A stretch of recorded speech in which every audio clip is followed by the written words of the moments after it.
তাৰ এটা মিথ আছে। মিথটো হৈছে যে কোৱা হয় যে অসমত যদিও চাহৰ উৎপাদন কোৱালিটি এটা আছে, অসমৰ চাহ বিশ্ববিখ্যাত, কিন্তু অসমৰ মানুহে বোলে একচুৱেল যিটো চাহ টপ কোৱালিটিৰ চাহ সেইটো কনজিউম কৰিবলৈ নাপায়, যিটো এক্সপৰ্ট হৈ গুচি যায় ইউ কে চিউকে। তো এই কথাটো কিমান দূৰ সত্য? নহয়, ইউ কেলৈ নাযায়, অলপ জাৰ্মানীলৈ যায়, যিবোৰ খুব ভাল কোৱালিটিৰ চাহ।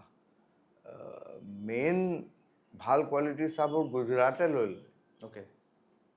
কোৱা কথাটো ঠিকেই যে অসমৰ মানুহবোৰে যিবোৰ ভাল চাহ সেইবোৰ খাবলৈ নাপায়, কিন্তু ইউ কে বিদেশলৈ নাযায়, আমাৰ ভাৰতবৰ্ষতে কনজিউম হয়।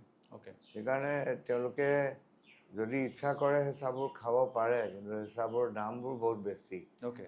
হা, এনেই মই ব্ৰেণ্ড নেমবোৰ নকওঁ, কাৰণ এনেই তেওঁলোকক ফ্ৰী পাব্লিচিটি দিব বিচৰা নাই। অ'কে। কিন্তু গুজৰাটত এনেকুৱা ব্ৰেণ্ড আছে যাৰ চাহবোৰ 900-1000 টকাত বিক্ৰী হয় পাৰ কেজি? পাৰ কেজি। অ'কে। সেইবোৰ চাহ বহুত ভাল চাহ, বেষ্ট চাহ। তেনেকুৱা পেকেটবোৰ কিনিবলৈ হয়তো অসুবিধা হ'ব, কাৰণ সেইবোৰ গুজৰাট আৰু ৱেষ্টাৰ্ণ ইণ্ডিয়াত মাৰ্কেটিং কৰে।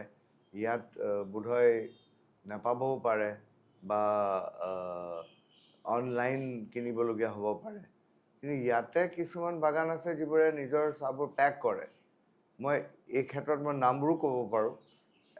এজন আছে মৰাণত, তেওঁৰ নাম ভাস্কৰ হাজৰিকা, তেওঁৰ হুকুমল বোলা ব্ৰেণ্ড এটা আছে, আৰু তেওঁৰ কেফে এটাও আছে। তাত বোধহয় অসমৰ আটাইতকৈ ভাল চাহবোৰ বিক্ৰী কৰে তেওঁলোকে, আৰু পেকেটতো পায়।